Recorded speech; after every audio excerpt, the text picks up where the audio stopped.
अगर चुनाव को लेकर कहें तो बहुत बेहतर तैयारी है।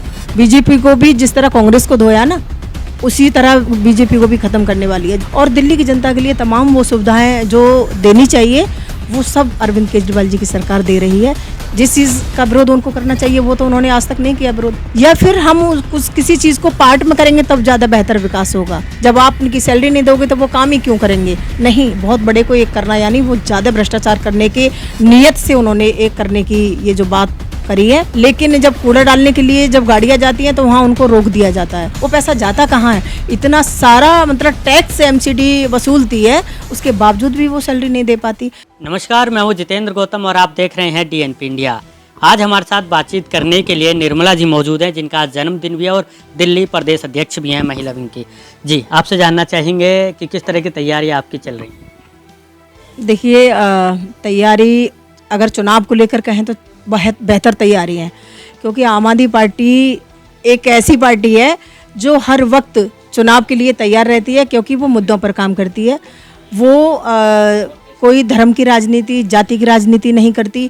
वो शिक्षा की राजनीति करती है, वो एजुकेशन की वो स्वास्थ्य की राजनीति करती है, दिल्ली की जनता के लिए बिजली पानी की राजनीति करती है, और दिल्ली की जनता के लिए तमाम वो सुविधाएं जो देनी चाहिए वो सब अरविंद केजरीवाल जी की सरकार दे रही है। इस वजह से आम आदमी पार्टी कभी चुनाव में जाने से नहीं डरती। चुनाव में जाने से केंद्र सरकार डरी और उन्होंने एमसीडी के इलेक्शन को टाला। एक चीज़ जानना चाहेंगे, बीजेपी का ये कहना है कि जो एमसीडी है उसका एकीकरण किया जा रहा है ताकि विकास पूरी तरह से किया जा सके। तो इस पर आम आदमी पार्टी क्या सोचती है कि क्या पहले जब 3 थे और 15 साल से वो थे तो क्या तब इसके बारे में नहीं सोचा, या फिर आम आदमी पार्टी से हार का डर है उन्हें? देखिए, ये तो सरासर आप भी देख रहे होंगे कि ये तो बिल्कुल झूठ है कि वो उन्होंने एकीकरण किया, तीनों एमसीडी को एक किया। एक करके विकास होता है या फिर हम किसी चीज़ को पार्ट में करेंगे तब ज़्यादा बेहतर विकास होगा। केंद्र सरकार को जानकारी है इस मामले में कि वो अच्छे से जानते हैं कि किसी चीज़ को छोटा रूम में अगर अच्छे से सुधार पाएंगे या फिर बहुत बड़े को एक कर देंगे तब सुधर पाएगा। नहीं, बहुत बड़े को एक करना, यानी वो ज़्यादा भ्रष्टाचार करने के नियत से उन्होंने एक करने की ये जो बात करी है। और जो अगर विकास करना है तो तीनों नगर निगम को एक कर दो या आप 3 कर दो, उससे कोई फ़र्क नहीं पड़ेगा।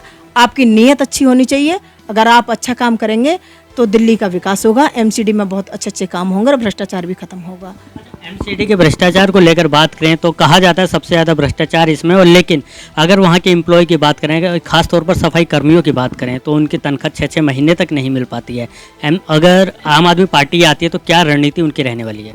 देखिए, सबसे पहले तो रणनीति यही है कि जब तनख्वाह कैसे देंगे, जब वो तनख्वाह का पैसा जो आप केंद्र सरकार को, जब दिल्ली सरकार एमसीडी को पैसा दे रही है, उसके बावजूद भी वो अपने एम्प्लॉय की सैलरी नहीं दे पाते। वो चाहे एमसीडी के टीचर हो, एमसीडी के डॉक्टर हो, एमसीडी के सफाई कर्मचारी हो, वो किसी की सैलरी नहीं दे पाते। वो पैसा जाता कहाँ है? इतना सारा मतलब टैक्स एमसीडी वसूलती है, उसके बावजूद भी वो सैलरी नहीं दे पाती। लेकिन जब आम आदमी पार्टी की सरकार आएगी एमसीडी में, तो जितने भी कर्मचारी हैं, चाहे वो सफाई कर्मचारी हैं, डॉक्टर्स हैं, टीचर्स हैं, जितने भी मतलब एमसीडी डिपार्टमेंट जितने भी लगे हुए हैं, सबकी सैलरी समय से दी जाएगी और अच्छे तरीके से दी जाएगी। जब काम करेंगे तो सैलरी भी समय से दी जाएगी। ये उनका अधिकार है, सफाई कर्मचारियों का, सभी का। अगर एमसीडी को लेकर बात करें, अगर दिल्ली को बीच से देखें तो साफ़ सफाई दिख जाती है, लेकिन अगर दिल्ली के गांव-गांव में जाया जाए या गलियों में जाया जाए तो गंदगी का अंबार दिखता है। इस पर क्या रणनीति रहने वाली है? देखिए, जो हमारा बाहरी क्षेत्र है, तो बेसिकली जो अनऑथराइज्ड क्षेत्र है, वहाँ सबसे बड़ी जो दिक्कतें वो आती हैं कूड़ा घर की। तो एमसीडी ने कई जगह कूड़ा घर कागज़ों में बना रखा है, लेकिन जब कूड़ा डालने के लिए जब गाड़ियाँ जाती हैं तो वहाँ उनको रोक दिया जाता है, क्योंकि वही फिर मैं कहूँगी सारी जड़ का एक ही जवाब है, भ्रष्टाचार। उन्होंने कागज़ों में जिस तरह से एमसीडी में भ्रष्टाचार किया है कि कूड़ा घर दिखा दिया, लेकिन वहाँ कूड़ा घर नहीं है। और जब सफाई कर्मचारी हैं वो प्रतिदिन अपनी जिम्मेदारी पर रहेंगे, काम करेंगे, नाली सफाई करेंगे, कूड़ा करकट उठाएंगे, तो गंदगी रहने का कोई मतलब ही नहीं है। जब आप उनकी सैलरी नहीं दोगे तो वो काम ही क्यों करेंगे आप? इसमें भी बहुत बड़ा भ्रष्टाचार है। तो जब आप भ्रष्टाचारी करने के लिए आए हैं तो दिल्ली को साफ तो कर ही नहीं सकते। बीजेपी ने 15 साल में वो चीज़ें करके दिखा दी हैं। आपको देखा आपने कि कितना भ्रष्टाचार किया और दिल्ली को पूरा नरक बना दिया। आपने देखा 3 पहाड़ जो दिल्ली के बाउंड्री पर खड़े कर रखे हैं, तो देखो ऐसा पहाड़ तो आपको कहीं देखने को नहीं मिलेगा, किसी भी राज्य में, किसी भी देश में भी नहीं मिलेगा। जिस तरह से गंदगी का अंबार दिल्ली के इर्द गिर्द इन्होंने तीनों जगह फैला रखा है। ये सब एमसीडी की, भारतीय जनता पार्टी की देन है। अच्छा मैम, अगर कांग्रेस की बात की जाए तो क्या लगता है कांग्रेस अब अपनी ज़मीन दिल्ली में भी ढूंढने लगी है, क्योंकि दिल्ली से भी लगभग गायब सी होने लगी है कांग्रेस। और बीजेपी पार्टी, आखिरी सवाल ये भी है कि बीजेपी पार्टी शराब को लेकर आम आदमी पार्टी को घेर रही है और उनका कहना है कि घर घर शराब पहुंचा रहे हैं, नशा पहुंचा रहे हैं। इस पर क्या स्टैंड करेंगे? देखिए, बीजेपी जो कह रही है ना कि घर घर शराब पहुंचा रहा है, बीजेपी दरअसल जो शराब माफिया बैठे हैं ना, गली गली में जो शराब माफिया बैठे हैं, जो कच्ची दारू बैठे हैं, सांसी जो बैठे हैं, वो उनके पक्ष में है। उनको वहाँ से हफ्ता मिलता था, पुलिस के जरिए वो हफ्ता खाते थे। इस वजह से उनको दर्द है। उनको इस चीज़ का दर्द नहीं है कि शराब, मतलब शराब की दुकानें खुल रही। शराब की दुकान तो कहाँ बढ़ी है, पहले भी उतनी थी और आज भी उतनी है। एक सिस्टम चेंज हुआ है। लेकिन बीजेपी को सारा डर, मैंने क्या कहा, मैंने यही कहा कि बीजेपी को सारा डर मतलब उनसे जो सांसियों से साठगांठ कर रखी है बीजेपी ने, जो गली गली में दारू बिक रही है ना, उसका तो वो विरोध नहीं करते। जिस चीज़ का विरोध उनको करना चाहिए वो तो उन्होंने आज तक नहीं किया विरोध, लेकिन जिस चीज़ का विरोध नहीं करना चाहिए उसका वो मुद्दा उठाते हैं, जो कि कोई कहीं है ही नहीं। जिसको वो कहते हैं कि जी दरा मतलब गली गली में, मतलब केजरीवाल जी घर घर में कहाँ बेच रहे हैं, बताइए मुझे।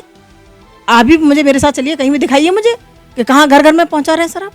एक आखिरी सवाल ये है कि क्या कांग्रेस इस बार चुनाव में अपनी ज़मीनी जो शुरुआत थी उसको ढूंढेगी या फिर बिल्कुल ख़त्म हो चुकी है दिल्ली? देखिए जी, कांग्रेस तो कागजों में भी एक थी, कांग्रेस लिख गया, और इसके अलावा कांग्रेस का कुछ नहीं है, कहीं पर भी नहीं है।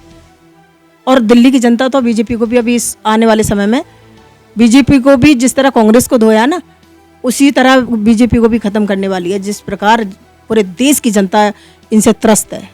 तो बिल्कुल देखिए, कुल मिलाकर कहा जा सकता है कि आम आदमी पार्टी पूरी तरह से चुनाव के लिए तैयार है। अब बहरहाल देखना होगा कि एमसीडी के चुनाव कब आते हैं और उन चुनाव को लेकर बीजेपी और इन सभी की जो दावेदारी है वो कितनी सटीक बैठती है। दिल्ली से मैं जितेंद्र गौतम, DNP इंडिया।